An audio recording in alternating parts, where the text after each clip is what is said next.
I feel like I'm in my own element, even though I'm not. I'm not a talk show host by design or really by training. I'm a writer, a very retiring kind of person, very shy kind of person. And if I have any advantages as a journalist and reporter, it is that I ask the dumb question, and I'm not afraid to be dumb. I'm just not afraid to be the dolt of the crowd. If there's a crowd of journalists, I'm going to be asking the stupid question. And my hope in not being too shy about asking the question is that my listener or my reader will have the benefit of the question.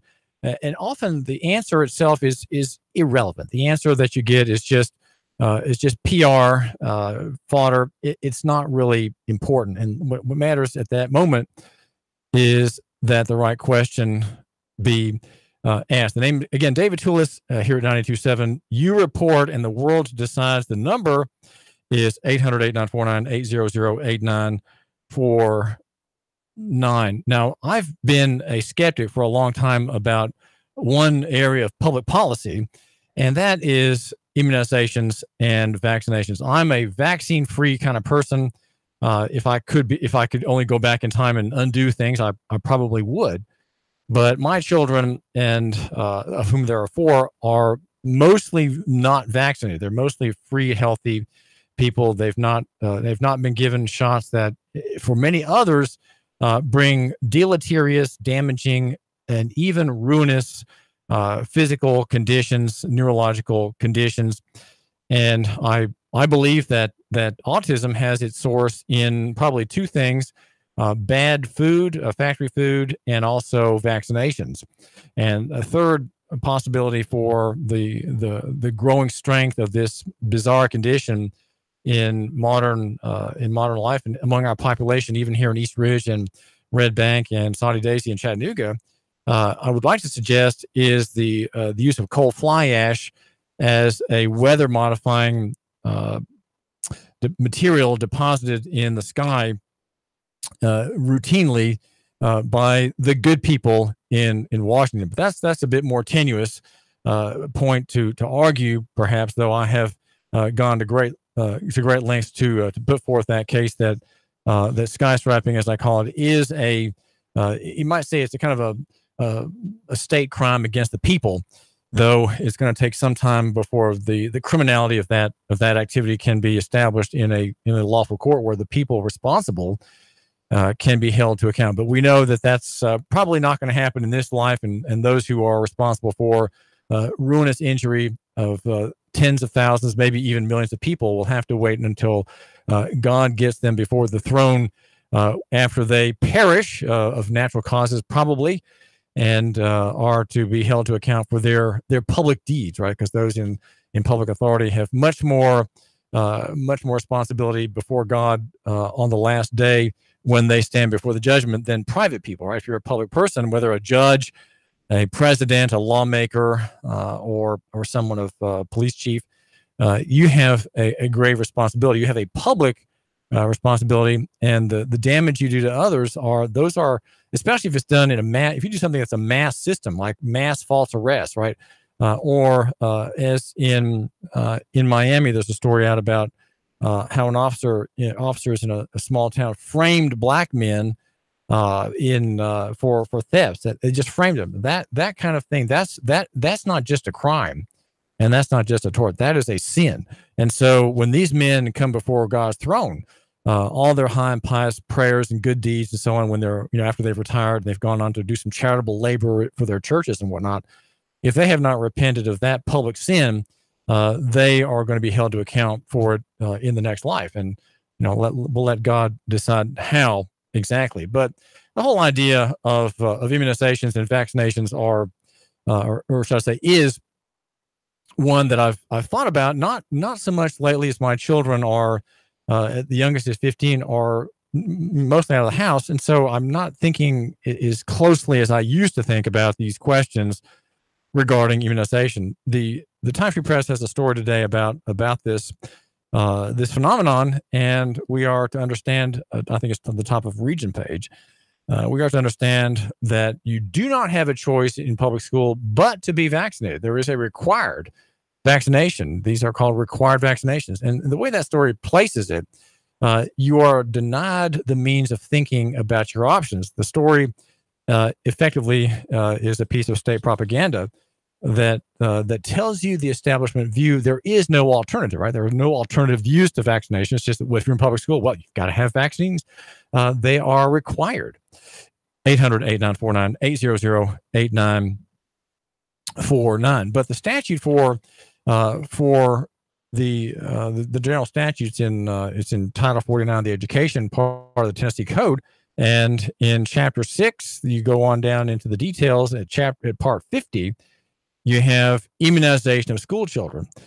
And it says that the Commissioner of Health is authorized to designate diseases against which children must be immunized prior to attendance at any school, nursery school, kindergarten, preschool, or child care factory in this state. I should say facility, right? Child care factory in the state. It goes on to say that if there's not an epidemic going on, or if there's no threat of epidemic, this section shall not apply. Okay, so suddenly we have an exemption, which means a stepping away from the requirement, serving people who are not subject to that requirement. Okay, and who are those people? How do you, my listener, get into the category of people who is not subject to vaccination, right? Not subject to the poisoning that is in many vaccines. Serving, again, public policy, not the individual. And you want to have a discussion about that, well, maybe you could call me, 800-8949, 800-8949. Vaccination schemes are state-centered, right? They're collectivist in their perspective. They have in view public health per se, never the individual. The individual is not in view in any vaccination scheme. And in fact, there are vaccines that are out there for which there are known damages, known individual damages that are likely down to a quarter of a percentage point. They can calculate this vaccine is going to ruin the lives of 200 children. If we get it, if we have 2 million people being vaccinated, we're going to have 200 children who are going to have damage. We know it. Okay, they know that, and so they've set up a private secret court to deal with that, immunizing the drug industry, the researchers, and all the people involved in manufacturing these dangerous things that are put into your body or your children's bodies. So I'm not in favor of vaccinations at all, and it's just one more collectivist enterprise that has as its target the ignorant, right? If you're ignorant, you just go along. You just do what you're told. You believe the doctor. You believe that the doctor, in recommending vaccinations, is obeying his Hippocratic oath and is looking out for the interest of your child. And he's not. Okay, when he recommends a vaccine, he is looking out for the interest of the state, the progressive collectivist unit that serves and loves us all and has brought us salvation, right? The state, the modern state, has brought us an earthly salvation and earthly forgiveness. And in it, we have our lives and being and our true hope. Now, the exemption is in the law, 800-8949, 800-8949. And it says that if you are a guardian, you can file with the school authorities a signed and written statement. Okay, so that's the first requirement, is that you have something that's signed and written. And if you want me to email you my version of it, you can just email me through Nuganomics.com. That's Nuganomics.com, and I'll email you back. I may put it out as a post. In fact, I'm working this morning on a post about this that looks at the statute and has my letter. Okay, it's a brief letter that is my immunization exemption petition. It's not really a petition. It's just a statement that has enough religious content in it to stand and meet the requirements of the law.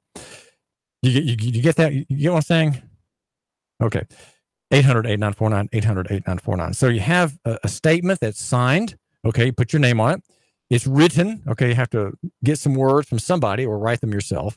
That the immunization and other preventive measures conflict. So in that sentence, there's a kind of an argument that you shouldn't be really doing this, but we're going to respect your personal rights. Right, immunization and other preventive measures. Right, who could be against preventive measures? They make it sound like you're shooting yourself in the foot to do this, but of course you're not really. So if you have this signed and written statement that the immunization and other preventive measures conflict with the parents' or guardians' religious tenets and practices affirmed under penalties of perjury. So you have to swear before God that what you're saying is true, and you have an exemption if what you're saying is true to you and has a religious nature. Okay, so the question now is, well, what is religious nature? The First Amendment protects the rights of religion and the rights of religious belief. And in a nutshell, something is religious is if there is a claim by a higher authority or being or God that gives a compelling requirement and imposes a demand on you. Okay, you are a worshiper of a being or system or deity, or maybe you worship the true God, right? The God of the Bible. Whatever the case may be, you have this protection in American law. And so, again, what is religious? Again, the idea of religion has in view that you are a worshiper of a being or a system or a thought or idea to which you hold an allegiance and which has upon you put a compelling demand. All right, it demands that certain things that be done by you, and that for you to have the favor of this being or God or deity or master, you have to obey. Okay, you have to obey. He's making requirements upon you. Now, clearly, if you have an Orthodox Christian belief, right? There's God, there's the Trinity, there's the Bible. There is probably the vastest literature on earth is Christian literature. Of all the types of literature that you can find, that one is probably the most voluminous in human history, and probably always will be, since God has written so many words in his library of 66 books.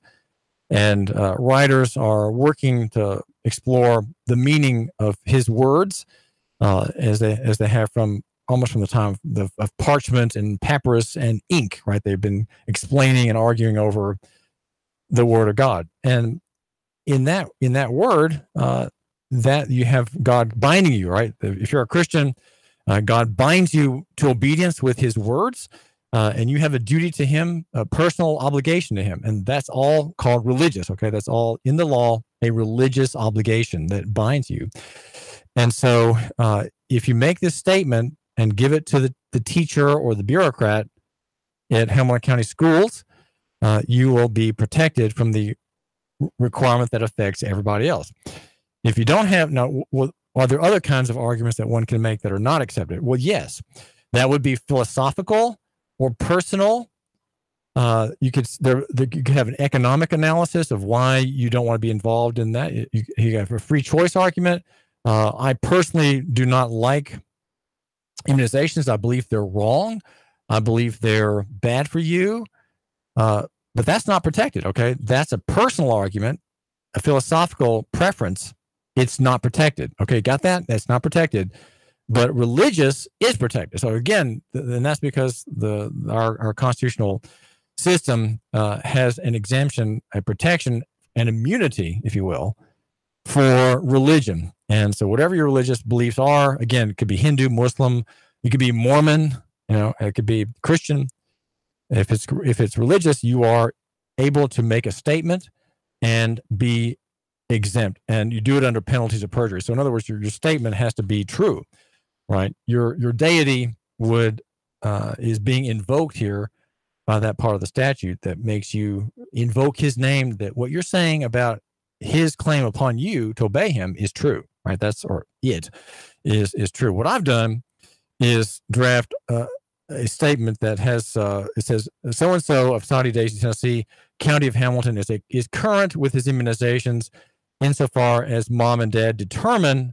I can put this online if you want. Okay, just ask me. That he has need of them. He has taken every immunization required of him by lawful authority, and has taken every immunization we believe is necessary for his health and welfare. Okay, that's paragraph number 1. And the second paragraph is a little bit longer, and it says, we, his parents, have religious objection to one or more immunizations as violative, meaning violating, of the 6th commandment in the Holy Scripture, which states, thou shalt not kill. Okay, so wow, that's That's a reach, David. How does "thou shalt not kill" translate into being having an objection to vaccinations? Well, it goes on to say, the commandment requires all careful studies and lawful endeavors to preserve the life of ourselves and others by avoiding practices, occasions, and temptations that tend toward the unjust, taking away the life of any or unjust damage thereto. So that's my sentence. And I lifted that, of course, from better writers than myself. And I got that from the Westminster Larger Catechism. And again, so that sentence says, "Thou shalt not kill," requires all careful studies and lawful endeavors to preserve the life of ourselves and others by avoiding practices, occasions, and temptations that tend toward the unjust, taking away the life of any or unjust damage thereto. And there's one more sentence, and it says this: hence, because at least one immunization of which we are aware tends to damage internal organs and deposit alien and damaging materials into the human body, we abstain from that immunization.